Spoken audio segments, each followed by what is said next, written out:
So as they're getting ready, to send you home, you have to have an emergency contact there to pick you up. And even though it's in New York, I'm just gonna take an Uber home. They're like, no, someone has to be. It's like a whole thing, right? So all my family's in Chicago. So my emergency contact was my best friend, Nick.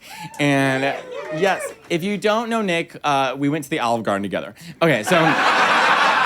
You should watch it. Okay, so Nick was there to pick me up, and it was very obvious who was there to pick me up because it was the only man in the lobby with a purse and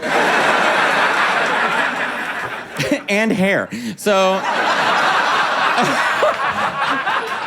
as they're getting ready for me to leave, the nurse goes, "Okay, Nick, Matteo's ready to go, but you're gonna have to help him into the Uber because the drugs haven't worn off yet." And Nick goes, "Let's go, Lindsay Lohan."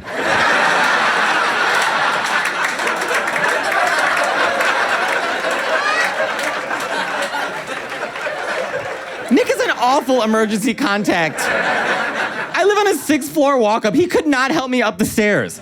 I was helping him. By floor 2, he was like, "Tell my mother I love her." I was so high and so used to running up those stairs, I felt like Mr. Burns in that X-Files episode on The Simpsons. Remember, he's like, "I bring you love." Like, that was me. Nick, I do love Nick. He is my best friend. He's the funniest person I know. But he has no redeeming qualities. To describe Nick, he's about 6'4", 120 pounds, only wears women's blouses, and sounds exactly like Squidward from SpongeBob.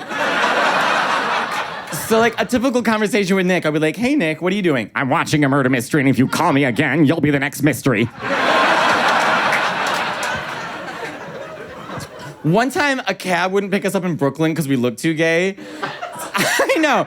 It was at this place called the Bell House. So we called this cab, and it's me, my friend Patty, and Nick. Now, I'm always sort of dressed like a deli worker. And my friend Patty is 5'4", long red hair, sort of dresses like a backup dancer to Paula Abdul. And Nick is in a backless hospital gown. I have no idea. We even said throughout the night, like, "Nick, what are you wearing?" "Your guess is as good as mine." So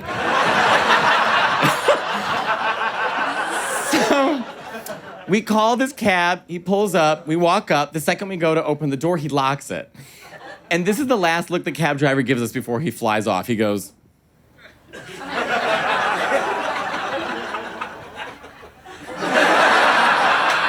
and just drives off. Patty's running after the cab. He's like, "Fuck you, motherfucker, you son of a bitch." Nick goes, Now, he had a point."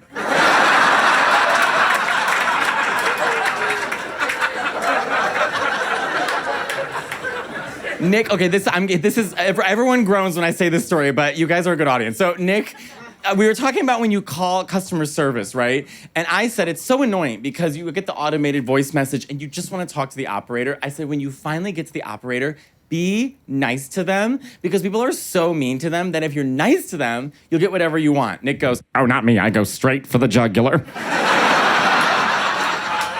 I go, "Why? What happened?" "Well, I was waiting in line in Verizon for about an hour, and this person picked up. She goes, 'This is Sally from Verizon. How can I help you?' I said, "Sally, I'm going to immediately need to speak to your manager because I can tell you're not going to be able to help me." They said, "No, Sally's great because she sent him to the fraud department." They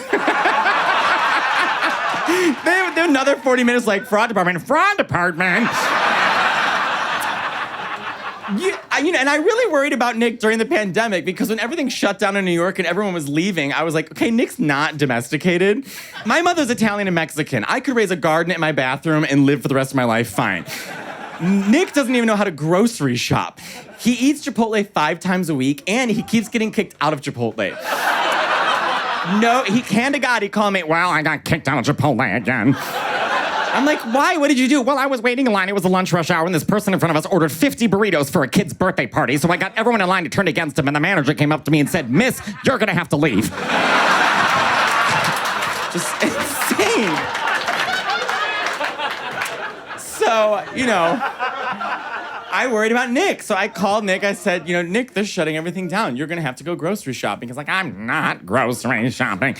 I said, "Nick, you don't have a choice. Look, if you're nervous or you're worried, I can help you, okay? Let's make a list together. Let's just start with breakfast. What do you have for breakfast every morning? Dunkin' Donuts iced coffee.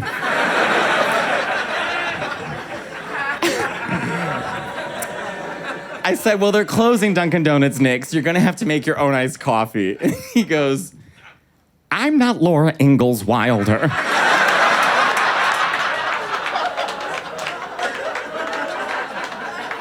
So Nick died. No, Nick is such a terrible emergency.